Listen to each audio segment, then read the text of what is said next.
Hey everyone, gamers, streamers and everyone else, my name is Parsh Garg and welcome back to my channel. Did you know that Japan made all the medals for Tokyo 2021 Olympics out of discarded smartphones and laptops? Now that's putting your money where your mouth is and not just saying we care about the environment, but actually doing it. At Tim Cook from Apple, take notes. And speaking of Apple, हमारे Tesla वाले Elon Musk he recently took to Twitter saying that Apple's App Store fees are a de facto global tax on internet. Epic is right. End quote. And of course, he was using an iPhone for tweeting this. For those guys who are clueless about what is this about, well, Apple जो होता है वो अपने जितने भी app store पर बनने वाली परचेजेस होती हैं उनका एक 30% कट लेता है. Epic Games Store found a way to circumvent the in-app purchase system on both the App Store and Google Play Store all the same. And that resulted in the game Fortnite, जो कि Epic Game Store की सबसे बड़ी जो होती है cash cow है, getting kicked off both store fronts from Google Play Store and Apple App Store, both. और अभी भी इन दोनों ही जगहों से वो एब्सेंट है. सो epic is sewing Apple and Google both उनके मोनोपोलिस्टिक ऐप स्टोर पॉलिसीज को लेके.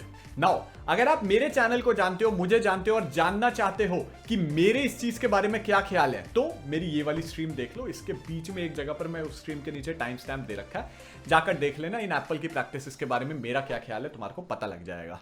ये सब शॉर्ट में अगर मैं बताऊं तो ये सब की सब बिलियनर्स हैं, सारी की सारी ट्रिलियन डॉलर कॉन्ग्लोमरेट्स हैं.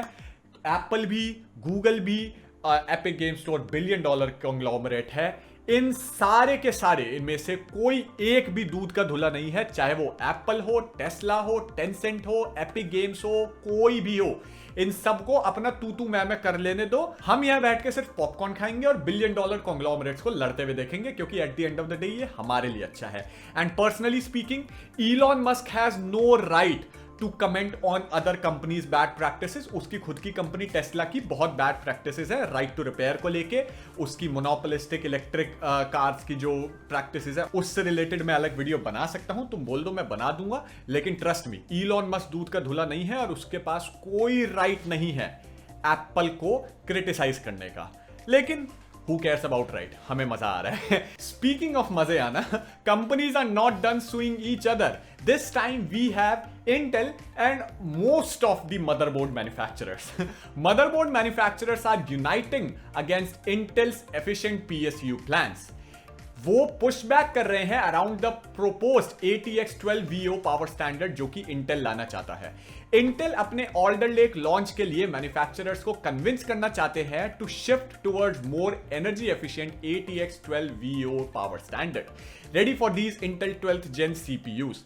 पर since this would involve big and awkward changes from manufacturers of the motherboard and power supply, Intel को दोनों साइड से ही रिजेक्शन मिला है. ATX 12VO पावर स्टैंडर्ड के हिसाब से जितने भी PSUs हैं वो सिर्फ सिंगल रेल 12V DC यानी डायरेक्ट करंट प्रोवाइड करेंगे using a 10 pin connector instead of अभी जो कि 24 पिन कनेक्टर यूज कर रहे हैं with alternating current standard. But इस चेंज को इंप्लीमेंट करने के लिए कंपनीज नया मदरबोर्ड और कंपोनेंट लेवल डिजाइन तक उनको बनाने पड़ेंगे. इस स्टैंडर्ड के हिसाब से PSU डिजाइन बहुत ज्यादा सिंपल हो जाएगा, पर मदरबोर्ड डिजाइन उतना ही ज्यादा कॉम्प्लेक्स हो जाएगा मदरबोर्ड मैन्युफैक्चरर्स के लिए, क्योंकि बाकी सारे वोल्टेजेस जितने भी होते हैं 3V 5V जो कि फैन और RGB और इंटरनल स्टोरेज जितने भी सारे के सारे जो तुम्हारे वोल्टेजेस होते हैं वो सब मदरबोर्ड पर होगा. बस इतना ही नहीं, एग्जिस्टिंग टूलिंग और एक्सपेंसिव मशीनरी को भी अपडेट करना पड़ेगा इस वाली चीज को इंप्लीमेंट करने के लिए, जिसकी की कॉस्ट जो होती है ये सारे के सारे मैन्युफैक्चरर्स बहुत ही खुशी खुशी हम कंज्यूमर्स को पास कर देंगे, क्योंकि पैसा उन्हें भरना पड़ेगा, यानी मदरबोर्ड की वैल्यू हमारे लिए बढ़ेगी. Simple as that. ऐसा ही होगा. ईगोर फ्रॉम ईगोर्स लैब ने अपने आर्टिकल में कंपैटिबिलिटी इश्यूज भी मेंशन किया इस वाले डिजाइन को लेके, और यूजर्स जिन्हें हाल ही में हाई परफॉर्मेंस PSU खरीदे हैं जिन्होंने, जो वो नेचुरली फ्यूचर PC बिल्ड्स में भी यूज कर सकेंगे, विल नेवर एक्सेप्ट दिस. जितने भी ये यूजर्स हैं वो इसको बिल्कुल एक्सेप्ट नहीं करने वाले हैं. बेसिकली दोनों ही तरफ, ना ही कंज्यूमर्स और ना ही OEMs, कोई भी राजी नहीं है 24 पिन वाले 25 साल पुराने स्टैंडर्ड से शिफ्ट होने के लिए कोई भी इससे शिफ्ट नहीं होना चाहता है। This is just another proof कि इंसान को और जितने भी कॉन्ग्लोमरेट्स हैं और हम कंज्यूमर लेवल पर भी हम लोगों को अपना पैसा ज्यादा प्यारा होता है, इन्वायरमेंट नहीं। ये मान लो, हम सब सिर्फ जो होता है ना इन्वायरमेंट चिल्लाते हैं जब तक कि वो कॉस्ट हमारे सर पर ना आ जाए। जैसे ही उसकी कॉस्ट हमारे सर पे आई, हमारे को कुछ नहीं चाहिए भैया, अपना पैसा ज्यादा प्यारा है, इन्वायरमेंट गई मां चुदाने। This is the reality, okay? और इससे हमारा कॉन्फ्लिक्ट करने का कोई फायदा नहीं है। And speaking of conflict, graphics card market में कॉन्फ्लिक्ट तीन बड़े इंटेल, AMD और एनवीडिया, इन तीन कंपनीज के बीच में बढ़ने वाला है इन दी CES 2022। Intel DG2 XeHPG discrete GPUs जो होते हैं तुम्हारे CES 2022 में एक्सपेक्टेड है लॉन्च होने के लिए। अकॉर्डिंग टू हार्डवेयर अकेडमी, जो कि एक फेमस क्रिएटर और लीकर है चाइना के सेंसर्ड यूट्यूब यानी वीबो पर, इनके सोर्स ने इन्फॉर्म किया है कि Intel DG2 discrete graphics card will launch on CES 2022। Now तुम्हारी स्क्रीन पर ये जो पिक्चर है ये एक गूगल ट्रांसलेट पिक्चर है, लेकिन अगर ये सही है, ये ट्रांसलेशन सही है, तो हम एक्सपेक्ट कर सकते हैं इंटेल के XeHPG बेस्ड GPUs जल्द ही अनाउंस होंगे। नाउ अभी भी अगर सारे के सारे लीक्स देखे जाएं, तब भी हमें सिर्फ Q1 का परफॉर्मेंस ये पता है कि 3070 और 3070 Ti के बीच में होगा, as previously reported by me as well. Intel के DG2 512 EU वाले ग्राफिक्स कार्ड का बेस क्लॉक 1.2 गीगाहर्ट्ज है और boost clock 1.8 gigahertz with 512 execution units, 4096 shaders और 16 GB of GDDR6 memory, and all of this sipping just 120 watts of power. It is very good. Some of the older reports from the hardware community say कि Intel के graphics drivers are basically crap. किसी बंदे ने Linux पर AMD के modified open source driver run किए on Intel iGPU. Result was surprising.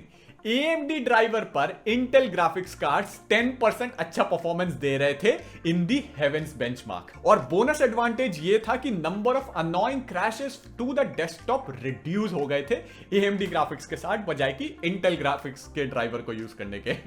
Intel के GPU team को अपने वन API पर फोकस करने के साथ ड्राइवर पर भी ध्यान देना पड़ेगा, period. Currently, CES 2022 का Intel event is rumored to be held on 5th of January 2022 and शायद Intel के graphics cards scrap हो, but more competitors in the GPU market really does not hurt anyone.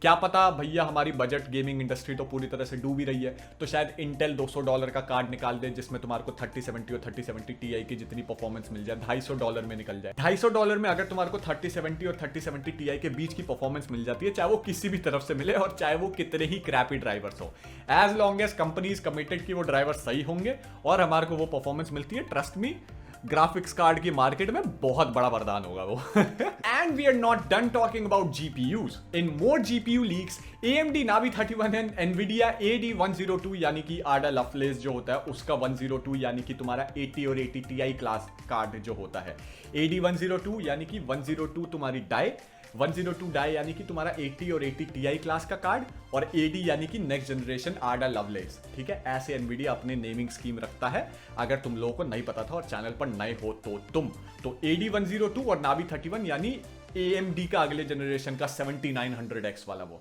ठीक है, तो Navi 31 and NVIDIA AD102 might consume lots and lots of more power.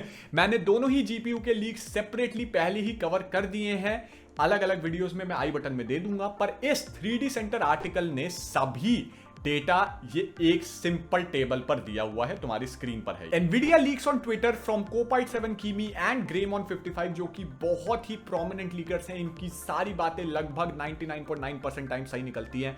और AMD liquors on forums जैसे Beyond 3D से बॉन्ड्रेड, मेरे को पता है इनका नाम मैंने जो होता है बुचर कर दिया है, और चिपहेल से Win47196, सब एक साथ कलेक्ट किया इनके पूरे के पूरे लीक्स को और इन सबको एक टेबल में दिखाया है। दोनों ही फ्लैगशिप GPU का डिजाइन बहुत ही अलग है। ठीक है, AMD और NVIDIA दोनों का ही। एक MCM है और दूसरा मोनोलिथिक। MCM यानी कि चिपलेट डिजाइन, जैसा AMD के CPUs में भी होता है। बड़ा कोर का CPU बनाना है तो 8-8 कोर के 2 चिपलेट्स लगा दो तो 16 कोर का CPU बन गया। और दूसरा मोनोलिथिक डिजाइन, जैसे इंटेल के CPU होते हैं और आज तक जो ग्राफिक्स कार्ड्स भी बनते आ रहे थे। मोनोलिथिक डिजाइन यानी कि एक ही डाई है जिसके अंदर तुम्हारा IO भी है, जिसके अंदर तुम्हारे GPU कोर्स भी है, सब कुछ एक ही डाई में फिट है। दोनों के अंदर ये अलग अलग डिजाइन है, पर दोनों में कुछ चीजें बहुत ही कॉमन है, जैसे 15 प्लस FP32 कोर्स, और दोनों ही GPUs are rumoured to offer at least twice as high performance as the current flagship GPUs। ये सच है या झूठ है, ऑब्वियसली हमारे को जब वो लॉन्च हो जाएंगे तभी बहुत ज्यादा अच्छे तरीके से पता लगेगा, लेकिन उससे पहले बहुत सारे लीक्स और रूमर्स आते हैं जो कि कई बार सही होते हैं, एंड जब मैं उनको रिपोर्ट करता हूं तो मोस्टली वो सही होते हैं। तो सब्सक्राइब दबा दो और बेल आइकन दबा दो ताकि तुम जब मैं उनसे रिलेटेड वीडियो बनाऊं तो उसको मिस ना करो।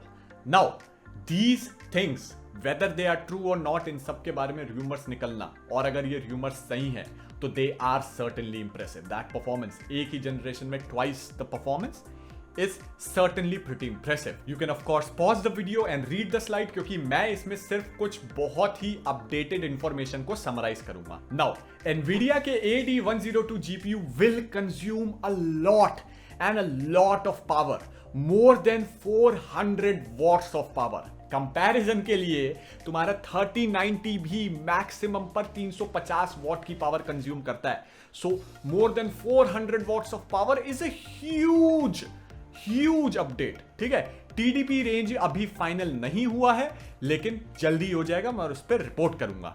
AMD Radeon का Navi 31 का डुअल डाई GPU होगा, मैंने जैसा बताया MCM होगा, जिसके RDNA 3 कंप्यूट चिप्स अकेले ही 600 से 650 मिलीमीटर स्क्वायर डाई स्पेस लेते हैं। बाकी MCD memory complex die types और कैशे सेपरेट हैं। इन सब को मिला के पूरे प्रोसेसर का जो साइज होता है, ठीक है, प्रोसेसर यानी GPU प्रोसेसिंग यूनिट, उसका साइज 800 मिलीमीटर स्क्वायर होगा। ठीक है, तो 800 मिलीमीटर स्क्वायर पूरा साइज, लेकिन उसके अंदर चिपलेट्स होंगे। तो सोचो अगर 800 मिलीमीटर स्क्वायर का पूरा इतना बड़ा नहीं होता ऑब्वियसली वो, लेकिन अगर उनको डाई बनाना पड़ता तो उनको कितना पैसा आता। एफिशिएंसी तो बिल्कुल ही जो होता है अपने जो होता है आत्महत्या कर चुकी होती। सो लाइक 800 मिलीमीटर स्क्वायर बहुत बड़ा डाई साइज है ये। और उसके ऊपर से बॉन्ड रूट, जो कि एक लीकर है जो कि AMD के बहुत ही एक्यूरेट लीक्स लेकर आता है, उन्होंने बताया कि Navi 31 should consume more than 450 but should not exceed 500 watts of power with the expected GPU size in mind. 3D Sender concluded that the TDP should be around 420 to 450 watts, जैसा कि मैंने भी बताया तुम्हारे को यहाँ पे। So yeah, this sounds just about right considering the die size और जिस तरीके की उनकी पावर एफिशिएंसी होती है AMD की MCM डिजाइन पर भी, उनको ये ही जो होता है साइज मोस्ट प्रोबेबली फिट बैठेगा, क्योंकि AMD के जितने भी RDNA जो तुम्हारा आर्किटेक्चर वाले कार्ड हैं वो काफी स्केलेबल हैं और काफी पावर एफिशिएंट है कंपेयर टू एनवीडिया के जो आर्किटेक्चर है। सो या, दिस साउंड्स अबाउट राइट। और चिपहेल फोरम पर WJM47196 जो कि तुम्हारे लीकर हैं AMD के, उन्होंने लीक किया है कि Navi 31 का टेप्ड आउट प्रोसेस कंप्लीट हो चुका है और ये कार्ड Q3 2022 में रिलीज भी हो जाएंगे। Recently, AMD CEO Lisa Su only confirmed that RDNA 3 is definitely on track for the 2022 launch, and I am sure that it is going fantastically well for AMD in terms of their process updates and pipeline. And speaking of pipelines, today's pipeline of tech news is over. I know that it is always depressing for you. It is depressing for me as well, yaar. I love reporting on tech news. You love consuming tech news. This is a good like relationship. But कभी ना कभी हर एक अच्छी चीज खत्म होती है. There's one good thing. There's light at the end of the tunnel. It always returns. So if you want to watch that, subscribe, press the bell icon, like this video, share it with your PC enthusiast friends. Channel को grow करने में मदद करो, comment करके जाओ, तभी लोगों को पता लगेगा वीडियो है। और ऑफ कोर्स मेरा डिस्कॉर्ड सर्वर ज्वाइन करो, वहां पर पीसी एंथुसियास्ट कम्युनिटी है जो कि तुम्हारा पीसी अगर तुम्हारे को बनवाने तो उसमें हेल्प कर देगी। मेरे को इंस्टाग्राम पे फॉलो करो अगर तुम्हारे को पीसी रिलेटेड मीम्स पसंद है और मीम्स इन जनरल पसंद है। और मेरे को ट्विटर पर फॉलो करो अगर तुम्हारे को Amazon वगैरह की डील से अपडेटेड रहना है। और टेक न्यूज जिनके इस बारे में शायद मैं वीडियो ना बनाऊं क्योंकि वो बहुत ज्यादा ब्लीक होती है, उनके बारे में भी जानना है तो I am available everywhere. So what are you waiting for? Follow me everywhere, alright? And यहाँ सब्सक्राइब करके जाना मत भूलना, क्योंकि आज के लिए मैं जा रहा हूं, ओके? अभी तक क्यों वेट कर रहे हो? जाओ यहां से, जाओ. This is Persh, you're signing off. Bye bye, Tata, see you and peace. Fuck off.